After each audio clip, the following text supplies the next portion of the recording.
Do you think it's going to explode? It's not a film. I might be able to fix it. We can't just leave it here. Do you reckon you can still fix it? The End of the F***ing World is a British dark comedy television series which was recently added to Netflix. It's based on a comic book of the same name written by Charles S. Forsman and stars Alex Lawther and Jessica Barden.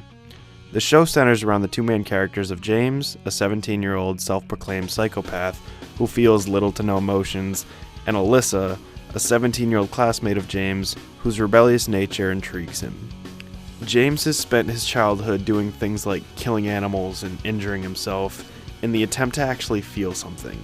He's decided on killing a human in the hopes that finally does the trick.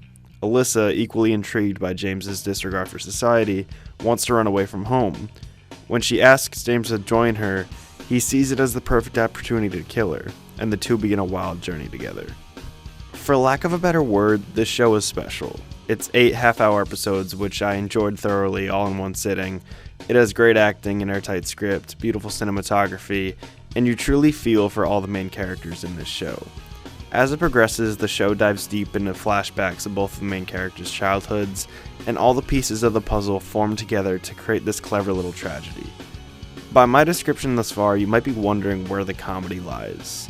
The pure absurdity of this world, the personalities of these teenagers, their naivety combined with absolute confidence and the utter lack of caring about what anyone says or thinks. Some of the lines in the show are explicitly saying terrible, violent things, but you can't help but laugh throughout.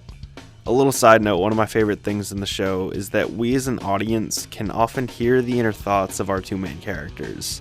Someone will ask a question, and then we'll hear James or Alyssa thinking about what they truly have to say, but then out loud they typically say something completely different.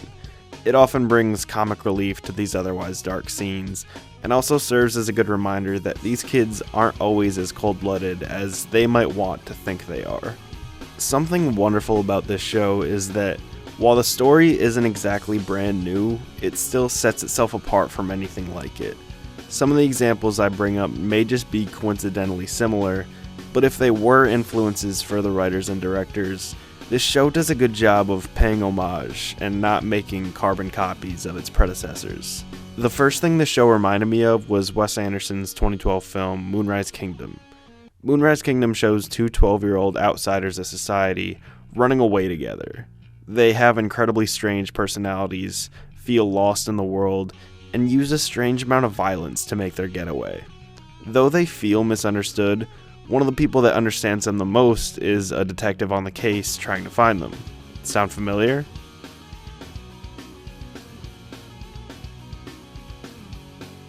Another possible influence or influences that came to mind were actually multiple pieces of the Coen brothers' filmography. Joel and Ethan Coen are legendary in the world of film. Specific movies that resonate with me when it comes to the show on Netflix are movies like No Country for Old Men, Raising Arizona, Fargo, and Oh Brother, Where Art Thou? The common denominator here is a sense of uncertainty. Within all these films, there are people on the run for different levels of crimes, and unlike most by-the-numbers Hollywood films, you really feel the same sense of urgency that the main characters do in these Coen brothers movies. It's a sort of feeling watching Game of Thrones when you're constantly fearing for a character's life, because anything feels possible. There's so many twists and turns in this TV show, and along with those Coen brothers movies that I listed, the formulaic screenwriting goes out the window. Predicting the ending becomes impossible because soon into watching, you realize that everything and anything can happen. But the thing that's so great about The End of the F***ing World is that while I do see some of my favorite films in it, this quality only improved my viewing experience. Like I said before, it felt familiar, not predictable.